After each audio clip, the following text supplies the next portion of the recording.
പഹൽഗാം ഭീകരാക്രമണത്തിന് പിന്നാലെ ഇന്ത്യയും പാകിസ്ഥാനും തമ്മിലുള്ള സംഘർഷം വർദ്ധിച്ചതോടെ ഇന്ത്യൻ വിമാനങ്ങൾക്ക് തങ്ങളുടെ വ്യോമാതിർത്തി അടച്ചിട്ടുള്ള പാകിസ്ഥാന്റെ നടപടി ഇന്ത്യൻ വിമാന കമ്പനികൾക്ക് വലിയ സാമ്പത്തിക ബാധ്യത വരുത്തിവെക്കുന്നു.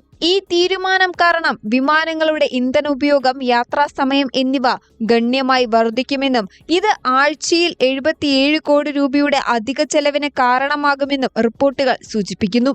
വാർത്താ ഏജൻസിയായ PTIയുടെ റിപ്പോർട്ട് അനുസരിച്ച് വിദേശ രാജ്യങ്ങളിലേക്ക് സർവീസ് നടത്തുന്ന വിമാനങ്ങളുടെ എണ്ണം, വർദ്ധിച്ച യാത്രാസമയം എന്നിവ കണക്കാക്കുമ്പോൾ പ്രതിമാസ പ്രവർത്തന ചെലവ് 306 കോടി രൂപ കവിയാൻ സാധ്യതയുണ്ട്. പാകിസ്ഥാൻ വ്യാഴാഴ്ചയാണ് ഇന്ത്യൻ വിമാന കമ്പനികൾക്ക് തങ്ങളുടെ വ്യോമാതിർത്തിയിൽ പ്രവേശിക്കുന്നതിന് വിലക്കേർപ്പെടുത്തിയത്.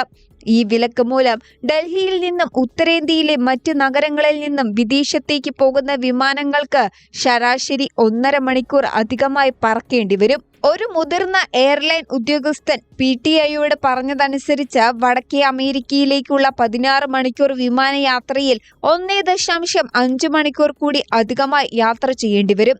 ഈ അധിക യാത്രാ സമയം കാരണം വിമാനത്താവളങ്ങളിലെ ലാൻഡിംഗ്, പാർക്കിംഗ് ചാർജുകൾ, സാങ്കേതിക തടസ്സങ്ങൾ മൂലമുള്ള അധിക ചെലവുകൾ എന്നിവയെല്ലാം കണക്കാക്കുമ്പോൾ ഒരു തവണത്തെ യാത്രയ്ക്ക് ഏകദേശം 29 ലക്ഷം രൂപയുടെ അധിക ചെലവ് വരും. മിഡിൽ ഈസ്റ്റിലേക്ക് പറക്കുന്ന വിമാനങ്ങൾക്ക് 45 മിനിറ്റ് അധികം യാത്രാസമയം വേണ്ടിവരും.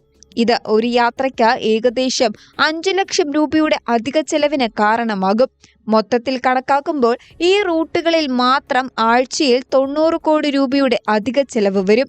ഏവിയേഷൻ അനലിറ്റിക്സ് സ്ഥാപനമായിട്ടുള്ള സിറിയത്തിന്റെ കണക്കുകൾ പ്രകാരം വടക്കേ ഇന്ത്യയിലെ നഗരങ്ങളിൽ നിന്നും വടക്കേ America, UK, Europe, Middle East എന്നിവിടങ്ങളിലേക്കും തിരിച്ചും ഇന്ത്യൻ വിമാന കമ്പനികൾ ആഴ്ചയിൽ 800-ലധികം സർവീസുകൾ നടത്തുന്നുണ്ട്.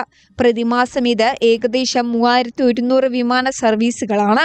യൂറോപ്പിലേക്കും വടക്കേ അമേരിക്കയിലേക്കുമുള്ള യാത്രാ കണക്കുകൾ പരിശോധിക്കുമ്പോൾ ഇരുവശത്തേക്കുമുള്ള ആകെ 1200 വിമാന സർവീസുകൾ ഉണ്ടാകും. 1.5 മണിക്കൂർ അധികമായി പറക്കേണ്ടി വരുമ്പോൾ യൂറോപ്പിലേക്കുള്ള ഒരു യാത്രയ്ക്ക് 22 ലക്ഷം രൂപയും വടക്കേ അമേരിക്കയിലേക്കുള്ള ഒരു യാത്രയ്ക്ക് 29 ലക്ഷം രൂപയും അധികമായി ചെലവാകും. ഈ കണക്കുകൾ അനുസരിച്ച് പ്രതിമാസം ഏകദേശം 306 കോടി രൂപയുടെ അധിക ചെലവാണ് ഇന്ത്യൻ വിമാന കമ്പനികൾക്ക് നേരിടേണ്ടി വരിക. ഈ വിശകലനം നിലവിലെ സാഹചര്യത്തിലെ ഏകദേശ കണക്കുകൾ മാത്രമാണ്. ഇന്ധന ഉപഭോഗം വർദ്ധിക്കുന്നതിന് പുറമെ ദൈർഘ്യമേറിയ യാത്രാസമയം, വിമാനങ്ങളുടെ ഭാരം അഥവാ പേലോഡ്, വിമാനങ്ങളുടെ ലഭ്യതയിലുള്ള പ്രശ്നങ്ങൾ വിമാന കമ്പനികൾക്ക് ജീവനക്കാരുടെ, അതായത് ക്രൂവിന്റെ ഫ്ലൈയിംഗ് ഡ്യൂട്ടി സമയപരിധിയിലുള്ള വെല്ലുവിളികൾ എന്നിവയും വർദ്ധിപ്പിക്കുന്നു. ദീർഘനേരം പറക്കുന്നതിന് അനുസൃതമായി ജീവനക്കാരുടെ ഷെഡ്യൂളിൽ മാറ്റങ്ങൾ വരുത്തേണ്ടി വരുന്നതും അധിക ചെലവിന് കാരണമായേക്കാം. നിലവിലുള്ള നിയന്ത്രണങ്ങളും വിമാനങ്ങൾക്ക് വഴിതിരിച്ചുവിടാനുള്ള പരിമിതമായ സാധ്യതകളും കാരണം അൽമാറ്റിയിലേക്കും താഷ്കെൻഡ്രയിലേക്കുമുള്ള തങ്ങളുടെ സർവീസുകൾ തടസ്സപ്പെടുമെന്ന് പ്രമുഖ വിമാന കമ്പനിയായ ഇൻഡിഗോ അറിയിച്ചിട്ടുണ്ട്.